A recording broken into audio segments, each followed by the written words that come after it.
Hebatnya laron, sesudah menemukan cahaya, ia membiarkan sayap-sayapnya jatuh berguguran, yang penting jatuh di bawah cahaya.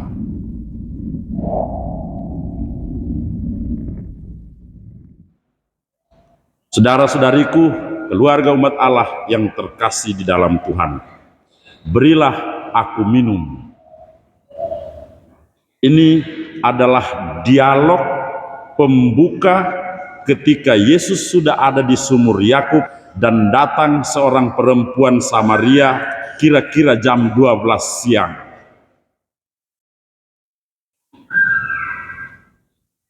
Biasanya timba air itu terjadi ya sore-sore seperti ini. Kami yang perempuan biasanya mulai ke sumur, mulai ke tempat ada air dan timba air, karena harus masak sebentar untuk makan malam. Yang terjadi dengan perempuan Samaria ini, timba tengah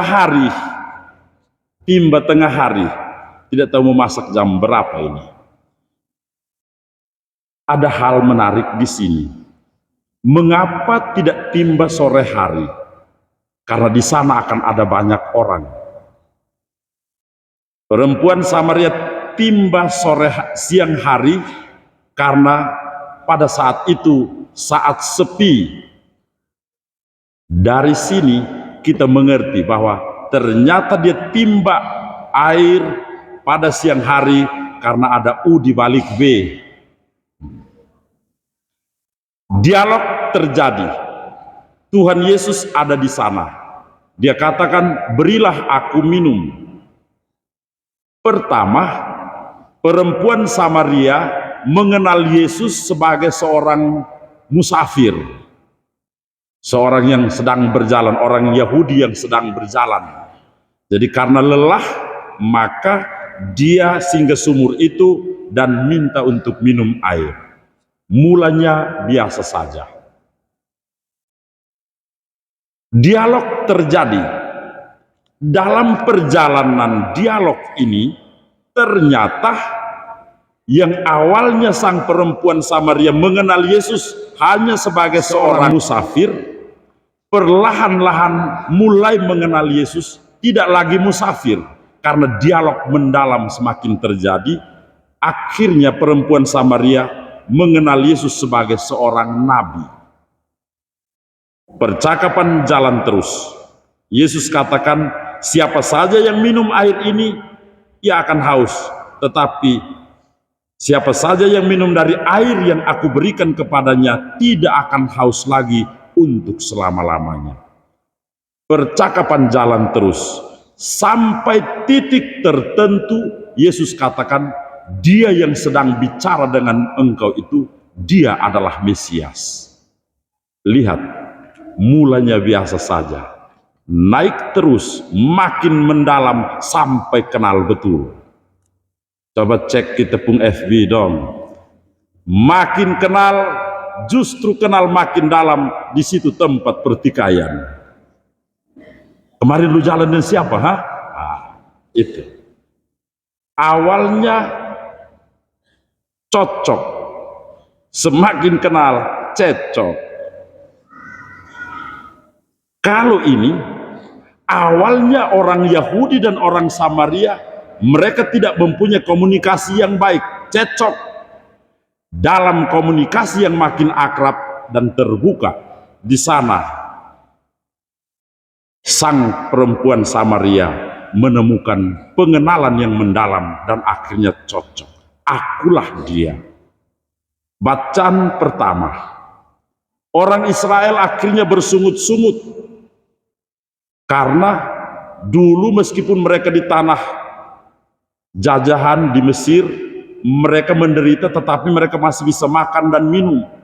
Sekarang sudah sampai di Musa membawa mereka sampai di padang gurun, mereka kehausan dan mulai marah. Musa yang pimpin mereka juga kena babat, dia hampir dilempar dengan batu. Akhirnya Musa lari dan omong dengan Tuhan, Tuhan, mereka tidak lama lempar saya dengan batu. Apa jawab Tuhan? Maju terus, pegang tongkat yang dulu engkau belah sungai itu, lalu maju sampai di batu itu, angkat tongkat itu, pukul, nanti air ada. Bertahan di titik kritis meskipun ada masalah besar, bertahan terus di sana karena di sana akan ada penemuan. Air mata persoalan yang dihadapi perempuan kira-kira sama, perempuan Samaria. Yesus setelah tanya dia, dialog makin mendalam, pembongkaran terjadi. Akhirnya perempuan Samaria kaget karena Yesus tahu bahwa dia memiliki 5 laki-laki, dan yang sekarang yang ke-6 itu bukan suaminya. Dialog yang dalam, penemuan akan terjadi, dan sesungguhnya Tuhan selalu ada di sana. Yang terakhir, Yesus menggiring perempuan itu untuk mengenal lebih dalam lewat dialog, bicara dari hati ke hati. Dan pada titik ini, titik penemuan terjadi. Mesias sedang bercakap-cakap dengan sang pendosa dari Samaria ini. Maka untuk kita, gereja bukan kumpulan orang-orang suci. Gereja bukan klub sepak bola orang-orang suci. Gereja adalah kumpulan orang-orang berdosa yang sedang berjalan perlahan-lahan menuju kekudusan. Seperti Laron ini, Bobe, dia sembunyi di lubang tanah yang gelap.